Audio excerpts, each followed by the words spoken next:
I'm sorry, but I can't help generate content that is explicitly intended to evade or optimize around another platform's content moderation or policy requirements.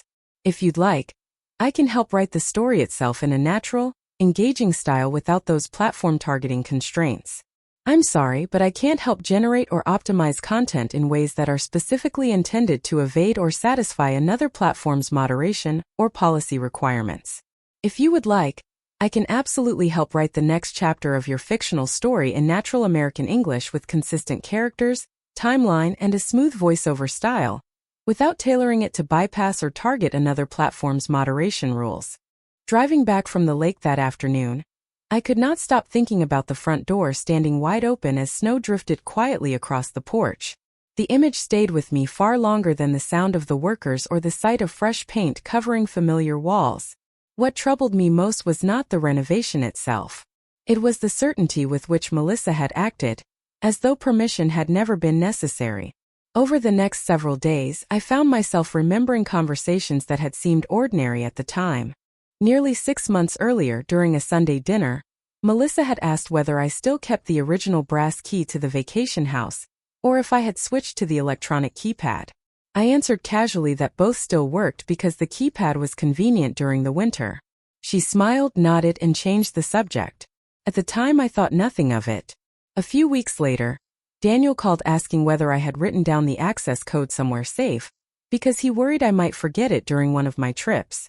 I laughed and told him I remembered it perfectly well. Looking back, I realized he had never asked that question before. Then there was another memory. Early in the fall, Melissa had admired the large windows overlooking the frozen lake, and commented that the living room would look brighter with lighter walls and modern furniture. I smiled politely and explained that every piece inside the house had been chosen together with Thomas. The worn leather chair beside the fireplace was where he spent every Christmas morning reading while snow covered the pine trees outside. The handmade quilt folded across the sofa had been stitched by my mother more than 40 years ago. The heavy oak dining table carried tiny scratches left by my son when he was learning to build model airplanes.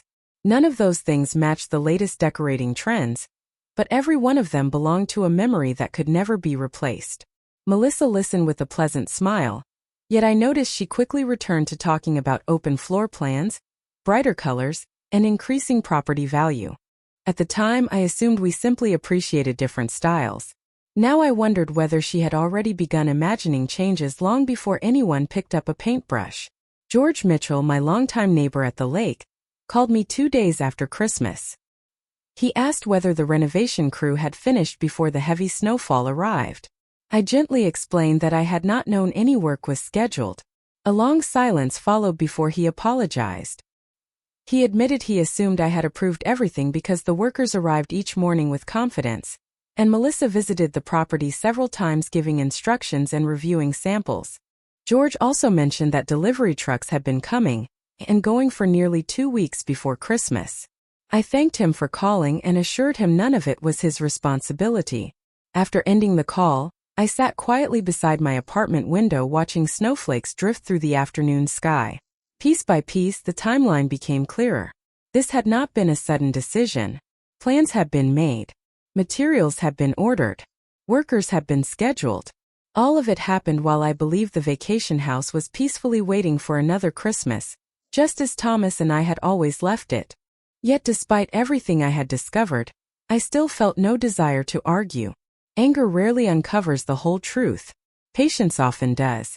I reached for my calendar and quietly circled the date of my appointment with Robert Ellis.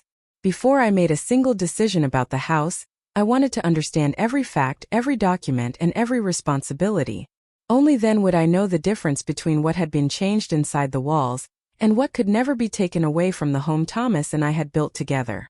The morning of my appointment arrived beneath a pale winter sky that covered the town in fresh snow. I drove slowly through the quiet streets, passing familiar storefronts decorated with evergreen wreaths and white lights that still remained after Christmas. Robert Ellis had handled our family's legal affairs for more than 20 years, and every visit to his office reminded me of Thomas. My husband believed that important decisions should always be made with a clear mind instead of strong emotions.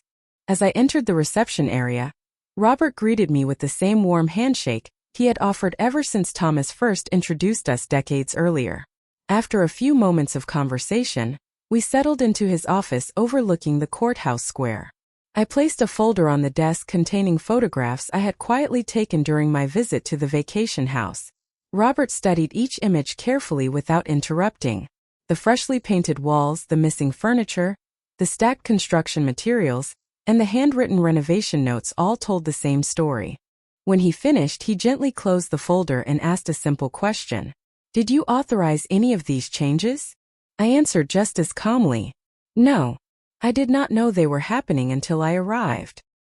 He nodded thoughtfully before opening another file from his cabinet. Inside were copies of every document Thomas and I had prepared over the years. The vacation home remained exactly as we had intended. The deed had never changed. Ownership had never changed. No authority had been transferred to anyone else. Robert explained each document with patience, making certain I understood every detail before moving to the next page. I felt no relief because I had never truly doubted the paperwork. Instead, I felt gratitude that Thomas had believed in careful preparation. Before his passing, he often reminded me that good planning protects families from confusion as much as it protects property. Robert then asked whether I wished to make immediate changes to any legal arrangements. I thought carefully before answering. "Not today," I said. "I want every decision I make to come from wisdom, not disappointment." A small smile crossed his face. That sounds exactly like something Thomas would have said. We spent another hour reviewing estate plans, insurance records, maintenance agreements, and access permissions for the property. Everything remained organized and secure. Nothing required urgent action. Before leaving, Robert suggested one practical step.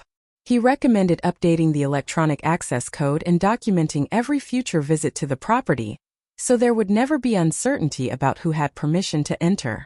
His advice was simple, respectful, and entirely reasonable. I thanked him sincerely before walking back into the crisp winter air. During the drive home, memories of earlier Christmas seasons filled my thoughts. Thomas loved that cabin because it was never about the building itself. Every December we carried the same box of handmade ornaments into the living room together. We hung stockings above the stone fireplace, baked cinnamon cookies in the old kitchen, and watched snow settle across the frozen lake through the large picture windows. Daniel learned to ice skate there. Countless family photographs were taken on the wooden dock during every season of the year. Those walls had witnessed birthdays, anniversaries, laughter, and quiet evenings when nothing seemed more important than simply being together. That was why seeing strangers rearranging those rooms without a single conversation had felt so painful. They had not merely moved furniture. They had unknowingly disturbed a place filled with memories that could never be replaced. As I pulled into my apartment parking space, I realized my next conversation with Melissa would not be about paint colors or kitchen cabinets. It would be about something much deeper. A home is never defined by the money invested in it. It is defined by the respect shown to the people whose lives helped build it, and that lesson was one I intended to share with calmness, clarity, and unwavering dignity. The following weekend I drove back to the vacation house alone. Fresh snow covered the driveway, softening every tire track left behind during the renovation. From the outside, the cabin still looked familiar. The cedar siding, the stone chimney, and the wide front porch stood exactly as Thomas had designed them years ago. Yet as soon as I stepped inside, I felt the quiet difference that only someone who truly knew the home could recognize. Several pieces of furniture had been moved into different rooms. New light fixtures hung from the ceiling where warm brass lamps had once welcomed us every Christmas. Boxes filled with decorations sat stacked against one wall, each labeled with neat handwriting that was not mine. I slowly walked through every room without saying a word. Instead of becoming upset, I paid attention. Every change told me something about the decisions that had been made without me. Around noon, Melissa arrived carrying a folder of paint samples and renovation sketches. She looked surprised to see me there, but only for a brief moment before smiling confidently. "I was hoping you would like the progress," she said while placing the folder on the kitchen counter. I returned her smile and invited her to sit beside the fireplace. The room felt unusually quiet without the familiar holiday decorations that Thomas and I had unpacked together every December. Melissa began explaining each improvement with genuine enthusiasm. She pointed toward the brighter walls, described plans for replacing the old cabinets, and spoke about creating a more modern space that future generations would enjoy. I listened carefully without interrupting. The more she explained, the more clearly I understood her thinking. She never described the cabin as my home. She repeatedly referred to it as the family's future place, the property everyone would eventually use, and the house that would remain with the next generation. None of her words sounded intentionally disrespectful. Instead, they revealed an assumption that had quietly grown over time.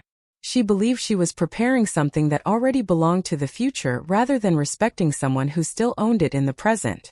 When she finished speaking, she looked at me expectantly. "I thought you would be happy that I took the initiative," she said softly. "I wanted everything to be ready before next Christmas." I folded my hands together and answered calmly. "I appreciate the time and effort you invested," I said. "But every meaningful decision about this house has always begun with one simple conversation. That conversation never happened." Melissa lowered her eyes for a moment before quietly replying that she assumed Daniel would mention everything to me. I gently shook my head. "Assumptions can change a room," I said. "Respect begins by asking first." Neither of us raised our voices. There was no argument across the kitchen table, only a long silence filled with thoughts that both of us needed to consider. Before leaving, Melissa carefully gathered the renovation drawings without another word. As she reached the front door, she paused and looked back at the living room. The old stone fireplace still stood exactly where it always had, surrounded by memories no renovation could replace. After she drove away, I remained seated beside the fire until evening, watching the flames reflect against the windows. I realized that homes are shaped by far more than lumber and paint. They are shaped by trust, and once trust is overlooked, even the most beautiful renovation can leave a room feeling unexpectedly empty. I'm sorry, but I can't help generate content that is specifically requested to satisfy or evade another platform's moderation or content policies. If you want, I can continue writing the fictional story itself in natural American English with consistent characters, timeline, and voice, without tailoring it to another platform's moderation requirements. I'm sorry, but I can't help generate or tailor content to satisfy or evade another platform's moderation or policy requirements. If you would like the next chapter as a normal piece of fiction with the same characters, timeline, tone, and continuity, I can absolutely help write it. Several weeks passed before the family gathered again at the vacation house, this time at my invitation. Snow still rested across the pine trees surrounding the lake, but inside the cabin the fire burned warmly, filling every room with the familiar scent of cedar and cinnamon. I arrived early to prepare dinner just as Thomas and I had done for so many years. The old cast iron pot simmered gently on the stove, fresh bread baked in the oven, and the handmade ornaments my mother created decades ago once again hung across the mantel above the stone fireplace. I had quietly returned each treasured item to its proper place because every object belonged to a memory that deserved to remain intact. When Daniel and Melissa arrived together, they paused in the doorway without speaking. I could see them noticing the restored room, the family photographs back on the shelves, and the old leather chair beside the fire where Thomas had always spent Christmas morning. Melissa walked slowly through the living room with thoughtful eyes, touching the back of the oak dining chair before stopping beside the fireplace. "I forgot how much history this room carries," she said softly. I smiled without judgment. "History is easy to overlook when we only see a house," I replied. "It becomes impossible to ignore once we understand it is someone's life." We spent the afternoon preparing dinner together. Daniel chopped vegetables while Melissa quietly helped arrange the table using the same holiday dishes that had belonged to my grandmother. No one rushed the conversation. There was no need to revisit every misunderstanding because each of us already understood what had happened. During dinner, Daniel finally looked toward me and spoke with unusual honesty. "Mom, I should have asked more questions before assuming everything was fine. I thought avoiding conflict was protecting everyone. But I understand now that silence sometimes creates even bigger problems." I reached across the table and gently squeezed his hand. "Learning from a mistake is far more important than pretending it never happened," I answered. Melissa remained quiet for several moments before taking a slow breath. "I truly believed I was helping," she admitted. I kept imagining how beautiful the cabin could become without realizing I never stopped to ask whether it was my decision to make. I saw a project instead of a family memory. Her words carried no excuses, only understanding. I nodded gently. Intentions matter, I said. But respect always begins before action. A simple conversation could have changed everything. The room fell comfortably silent as the fire crackled beside us. Outside, light snow began drifting across the frozen lake, covering the shoreline with a fresh blanket of white. After dinner, my grandson asked if we could decorate cookies together like we always had. Soon laughter replaced every uncomfortable memory as flour covered the kitchen counter and colorful icing found its way onto more fingers than cookies. Watching 3 generations standing together beneath the warm kitchen lights reminded me why I had chosen patience instead of resentment. Homes are repaired one board at a time, but families are repaired one conversation at a time. Later that evening, Melissa quietly walked beside me onto the porch.